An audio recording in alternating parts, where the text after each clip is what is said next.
No, you're wrong. That's not it. You don't understand. Reminds me of lyrics from a song I heard once. I shift my gaze back to the man standing before me, crying and apologizing. It's embarrassing that this sorry man is my husband. Well, that ends today. It's fine. It's fine. You look well. We'll get through this. My name is Cammie. I'm a 27-year-old office worker. I've been friends with my colleagues, Patrick and Allison, since we started working at the same company. We often hung out privately, but when Allison got a boyfriend, it was usually just Patrick and me. I always saw Patrick as just a good male friend. He saw things differently, though, and took me by surprise when he confessed his feelings for me. That confession made me start seeing him as more than a friend. Will you go out with me on a trial basis? Impulsive Patrick caught me off guard, and we started dating. Allison teased us, saying, "Really? Now?" But Patrick turned out to be a very serious guy who treasured me.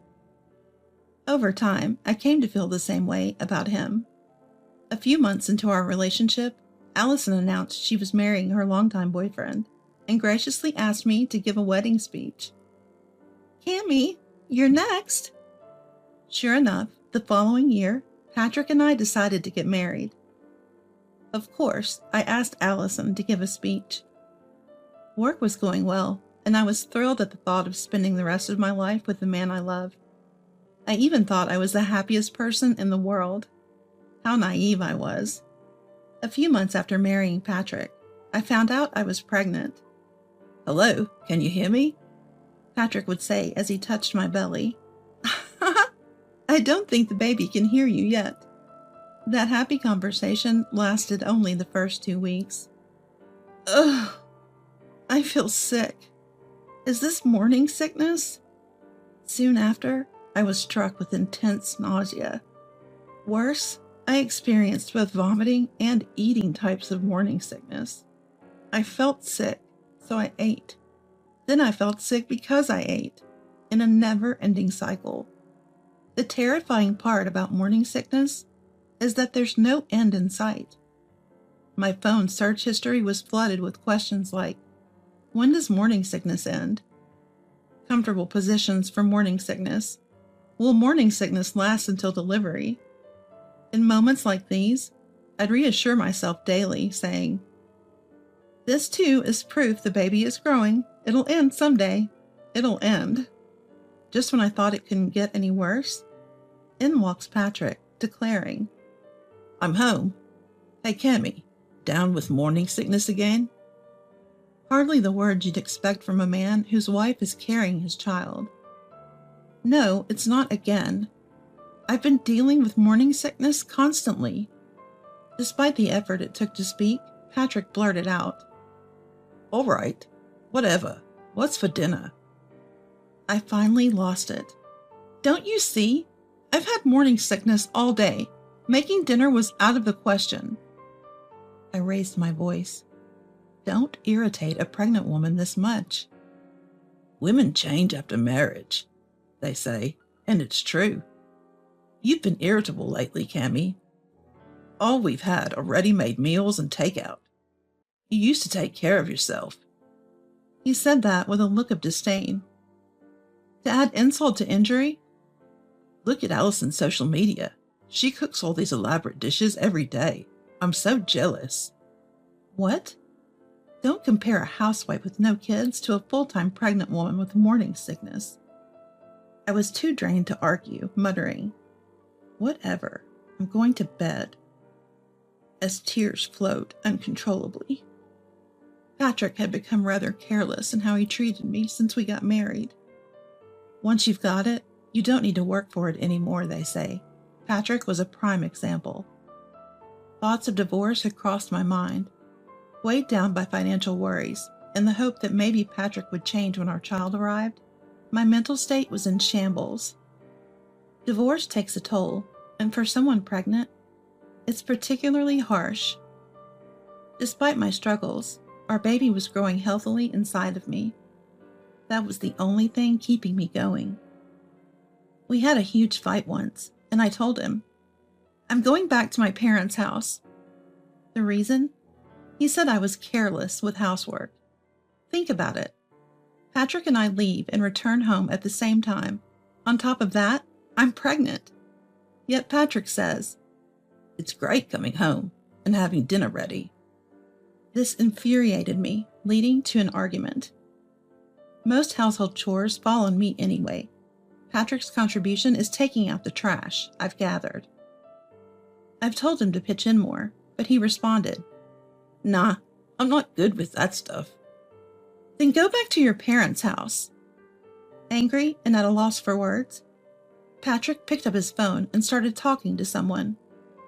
After a while, he handed me his phone with a smug look on his face. "Here, take it. It's for you." I really didn't want to talk to the person on the other end, but she insisted. I grabbed the phone and was immediately shouted at. "What do you mean, kicking my son out of the house?" The caller was Patrick's mom, my mother-in-law, Stella. I can't stand her. Actually, I hate her. Most people would be shocked if they got yelled at like this, but not me. I told Patrick to leave because he said I couldn't go back to my own family's house. What's wrong with that? Why should Patrick be the one to leave? Fed up, I retorted. Is there any reason besides me not wanting to be with him? And why are parents getting involved in an adult fight anyway? Then I hung up on her. It's been like this since we got married. I try to keep the peace during family events, but Stella plays the victim, saying things like, "My son's wife is so rude. I'm always the one getting hurt." As a result, I've been labeled the strict wife behind my back. Stella and I probably clash because we're too similar. We both say what we're thinking. Raised the youngest of all brothers, I turned out to be a strong-minded woman. And of course, Stella dislikes me for it, calling me unladylike and cheeky. I don't care what she thinks, but talking to her drains me, which is tough on my pregnant body. I seem to have drawn the short straw when it comes to both my husband and mother-in-law. I've had enough, I thought. Patrick knows how I am, so whenever there's trouble, he sends Stella to deal with me. Like children fighting, I thought to myself. Then one day, my morning sickness finally stopped. I don't feel sick anymore, thank God. But then, foolish Patrick said, "Now, you can take care of the house." Experience is a cruel teacher, and I'd learned not to expect anything from him. The upside, I was less annoyed. I hadn't yet realized that my clueless husband would do something absurd after someone had said, "Criticism is the best form of flattery." As I got further along in my pregnancy, my belly grew larger, and I started experiencing leg cramps and frequent bathroom trips. Yet every kick I felt filled me with joy. Though I had some bouts of morning sickness in my third trimester, they were mild compared to the first half. With the support of my colleagues, I managed to work until I went on maternity leave. I wasn't lucky with my in-laws, but I'm truly grateful to everyone at work. "We'll definitely come see you once the baby is born and things settle down. Can't wait to hold little Cammy," my colleague said, which made me happy. I didn't trust Patrick and had no intention of relying on my in-laws, so I decided to give birth at my parents' house, a 2-hour drive away. My parents, eager for their first grandchild, couldn't wait for the arrival. My parents have a strong relationship. My dad, being strict, was tough on us siblings, but also showered us with praise when deserved. Even after years of marriage, he adored my mom. When she stumbled slightly on a step, he'd ask, "Are you okay? Any injuries?" That's probably what you'd call a devoted husband. Even if Mom would say, "Oh, stop it, you're embarrassing me." She actually cherished it. "So Patrick, we'll be looking after Cammy for a while. Make sure you step up after," my dad said as he came to pick me up, since the day was drawing near for the birth. "Of course, you can count on me for anything at home. Thank you for worrying about me too, Patrick responded. My dad looked puzzled. I felt embarrassed. What does he mean? You can count on me for anything at home. Who cares about your well-being? You should be concerned about your wife and the child that's about to be born. I felt like my face was on fire from shame. If Patrick had one redeeming quality, it would be his ability to get along with anyone. My stern-faced dad is often misunderstood, but Patrick won him over with his unyielding cheerfulness the first time they met. I was glad that he got along well with my family. On the way to my parents' house, Dad hesitated. Patrick is. Never mind. Dad, I know what you wanted to say. Patrick is an idiot, right? Thinking of spending some time away from Patrick, the source of my worries, I felt I could go into labor with peace of mind. As it turned out, our baby was breech, as revealed in the latest checkup. We tried various maneuvers to turn the baby, but it didn't work. A cesarean section was inevitable. They're going to cut me open, I said. I had been lucky to live a healthy life thus far. While a C-section is still childbirth, it's also surgery. When I let out a sigh of fear, Mom said, You're about to be a mother, you know. And Cammie, you were breech too, and delivered via C-section. I was scared, but the moment you were born and cried, all the fear disappeared. She patted my shoulder reassuringly. A mother's love knows no bounds. In the end, my baby remained breech, so I gave birth to a healthy girl via C-section. I finally get to meet you. All the hardships I'd experienced during pregnancy hit me all at once, and I burst into tears. My parents, who had been waiting, cheered. You did great. Well done. They looked at the baby and couldn't stop saying how cute she was.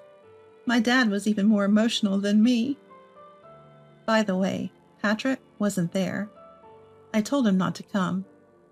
It may sound like I'm the bad guy, but as soon as a C-section was scheduled, I did inform Patrick. Do I really need to be there right now? Axel and the others are here too, you know. He said something outrageous. I was so shocked, I told him not to come and hung up. I informed the hospital that my husband might not come, and true to form, Patrick didn't show up. After I was discharged, I went back to my parents' house, where they helped me focus on childcare. They even took care of the birth registration. And Patrick? Not a single message since the baby was born. Stella did call to say, Bring the baby over soon. I'll come if I can, I said, and hung up. About 2 weeks after giving birth, the doorbell rang late at night. Who could that be? Said Mom, and after a chat with the visitor, they both came into the living room. Cammie, long time no see. Wow, so this is my kid. She's so tiny. Patrick had come unannounced after work. It was 9 p.m. Angie, who had just fallen asleep, woke up due to Patrick's loud voice. Patrick cheerfully said to me, who was calming down the baby, Wow, you need to keep up, Cammie. My mom stood behind him, glaring. What are you doing here at this hour without notice? Don't you think it's rude?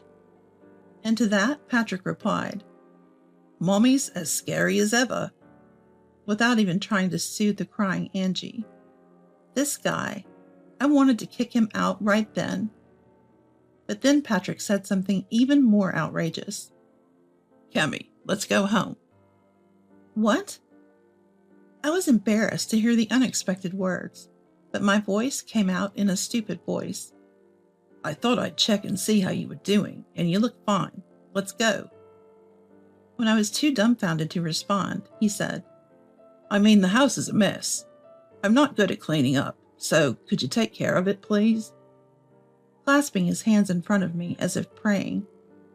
From behind me, a low voice said, Hey. Oh, sorry for intruding, Axel. I came to pick up Cammie and Angie. Thanks for looking after them. Patrick was grinning. the only one in the room doing so. Doesn't he get it? They say a mother's love knows no bounds, but you're up and about after a C-section. Are you a Japanese samurai or what? Just kidding, haha. Man, I wish he'd stop talking already. Just as I thought that, looking at Dad's face, he finally seemed to realize he'd crossed a line. Come on. Why the mean look? Axel and I are buddies, right? He tries to say. You think you can treat my daughter, who I brought into this world, like this? Stop making a fool out of her. Get out now. Dad's words echoed with authority. Dad had laid down the law. After his words, I turned to Patrick and said, Patrick, I'm divorcing you. They say the resentment of pregnancy and childbirth lasts a lifetime, but you've been a problem long before that. I had decided to divorce him once the baby was born. I even considered doing it before the birth. But a small part of me believed that seeing the baby would bring back the Patrick I once knew. In the end, Patrick only thinks about himself. I should have left him sooner. As long as you pay up, that's all I care about. Staring down Patrick, I said this. He retorted, I'll never agree to a divorce. I'm reporting this to Mom. Then he stormed off. He's such a child, to the very end. As Patrick was leaving, Mom was yelling at him to go home faster. A few days later, I called Patrick. Hello, Cammy? I said those things, but I don't want to break up. Patrick tried to sound humble, but of course I was unmoved. In the background, I heard something move. What's that noise? Is someone there? At my words, Patrick's voice quivered. Sorry. Actually, I'm dog-sitting for a friend. You know, I love dogs. Sounds like a big dog. Almost sounds like it can talk. Let me guess the name. Allison? When I said this, Patrick was clearly shaken. The baby monitor you bought, even though I always said I didn't need it, being tech-averse as I am, surely came in handy. As I said this, Patrick scrambled to turn off the monitor, but it was too late. Wow, this thing is easy to operate. Even has a recording function. Just great. I said this with a chuckle. The room, tidied up for giving birth at my parents' house, now looked like a garbage dump. Captured several times on camera were the two of them, cuddling on the dirty sofa like a newly dating couple. Who would have thought you could feel romantic in such a messy room? Both of them must have the intelligence of monkeys. Actually, that's insulting to monkeys. I suspected he was having an affair, but I never thought it would be with Allison. No wonder he's always going on about Allison. Just thinking that the two of them have been deceiving me this whole time makes my blood boil. Patrick suddenly went silent. Then Allison switched on the line, crying. Hello, Cammy? It's me, Allison. Sorry, there's nothing between Patrick and me. We were just talking about you, that's all. What a lie. Fine, Allison. Keep your lies to social media. That shut her up. Allison, now a housewife, posts on social media almost daily. Pictures of fancy meals that were clearly takeout from expensive restaurants. Anyone could see right through it. Colleagues felt sorry seeing her posts, but I considered her a friend, so I never joined in. I thought you were a dear friend, Allison. Hearing my sad tone, she replied, I'm sorry. It was just a fling with Patrick. I still want to be friends with you, Cammy. Yeah, oops. I accidentally sent a video of you two to Zeph because I'm not tech savvy. I said it cheerfully and hung up. As if I would forgive them. May they both go to hell. I had work connections with Allison's husband, Zeph, so I knew how to reach him. He contacted me right away, grateful for the evidence, and said they'd been suspecting an affair, too. We will definitely take action, he assured. Allison, despite her glamorous appearance, was disastrous at housework. Zeph suggested she work for a change of pace, to which she responded, "That's not really for me." I chuckled at the irony. Now that I think of it, Allison's workspace was always messy. No wonder she's okay with a room like that. Then I immediately reached out to a certain individual. The person on the other end of the line was furious. Eventually, I was summoned to my in-laws' house. My parents offered to come along, but I asked them to look after my daughter and went alone. I arrived and rang the doorbell. Stella opened the door with a stern look. "Come in," she said. Inside, I saw my usually quiet father-in-law Lloyd and Patrick, who had a triumphant expression for some reason. Looks like Stella is going to scold me again, I thought. What an idiot. Stella broke the silence.